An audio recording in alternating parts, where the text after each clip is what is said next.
and flirting with electricity, the internal combustion engine made it all possible. Starting with pioneers like Benz, Daimler, Olds, and Peugeot, joined soon by Ford, the Dodge brothers, Giovanni Agnelli, Sumner and Spurrier, Alexandra Duro, Henry M. Leland, and others, the automotive industry was born.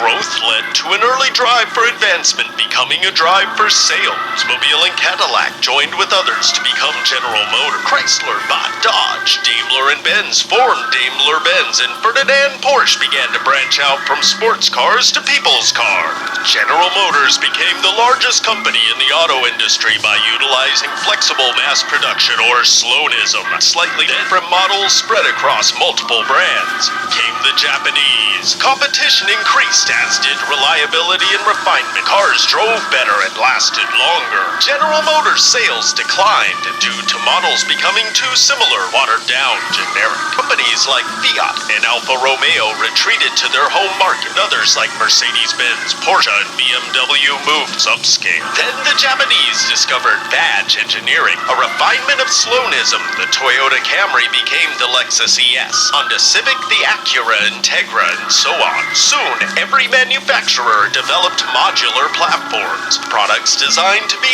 any type of vehicle, from a compact economy car to an extra-sized all-wheel drive SUV. And these vehicles are developed and even built by suppliers based on specifications. Consumers began to complain about vehicles being too similar, generic.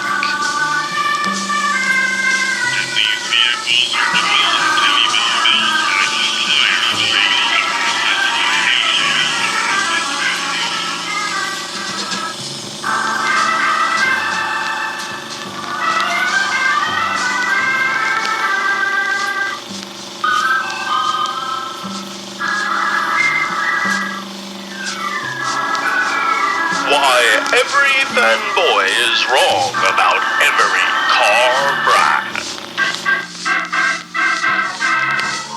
Things are simple in the car world.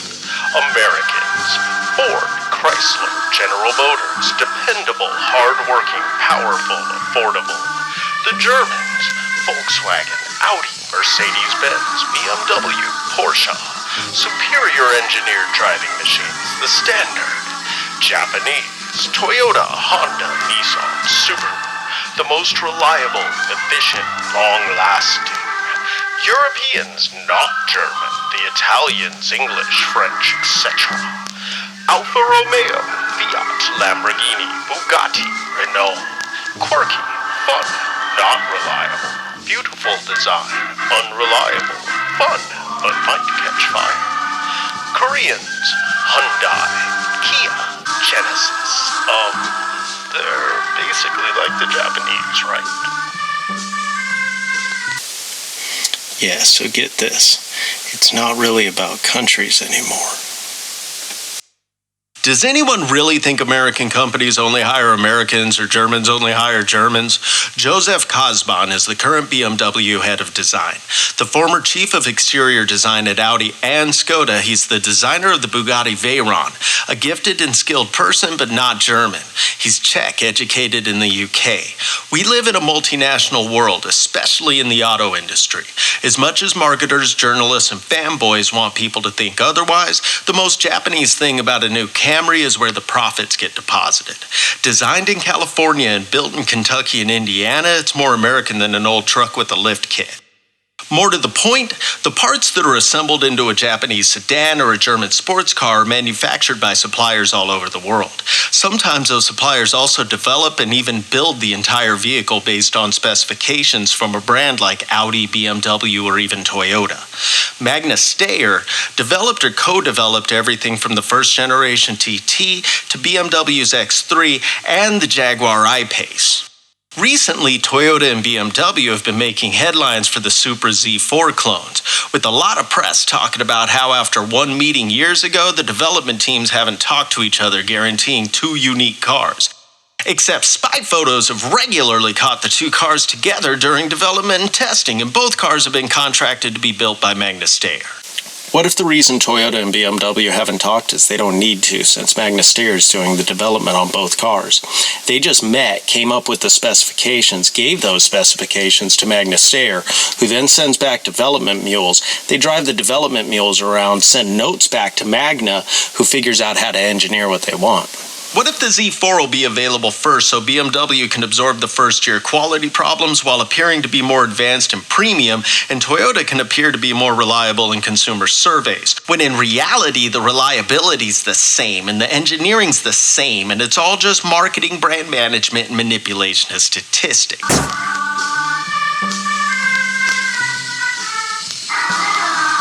Jaguar's Ingenium valvetrain was licensed from the Schaeffler Group, which is a German company, but the Schaeffler Group actually licensed it from Fiat. Fiat calls it multi-air. They invented it. So, the Germans get tech from the Italians? Yup. Magneti Marelli, an Italian supplier, provides infotainment, engine, transmission, system integration, and/or lighting components to Mercedes, BMW, Alfa Romeo, Audi, Mazda, Subaru, and more. If your transmission's a sequential, including the almighty German DSG, then they're getting parts and technology from Magneti Marelli. Pretty much every manufacturer buys something from Borg Warner. If your car was built in the last 10 years, the transmission's probably built by ZF, Aisin, or GM. Magna Steyr's like the hidden overlord of the industry. From electronically adjustable suspensions to torque vectoring all-wheel drive systems, they do it all, even to the point of assembling the final product. If you drive a BMW SUAV X number, you drive a Magna Steyr. Just like your neighbor's older Grand Cherokee, your boss's Mercedes G-Wagon, that Chrysler 300 in the parking lot, and the Toyota Supra your buddy can't wait for. So what's this mean exactly? Nothing's reliable? Nope. Everything's reliable? Sorta, or pretty equal. If you're talking even mid-2000s or older, different story.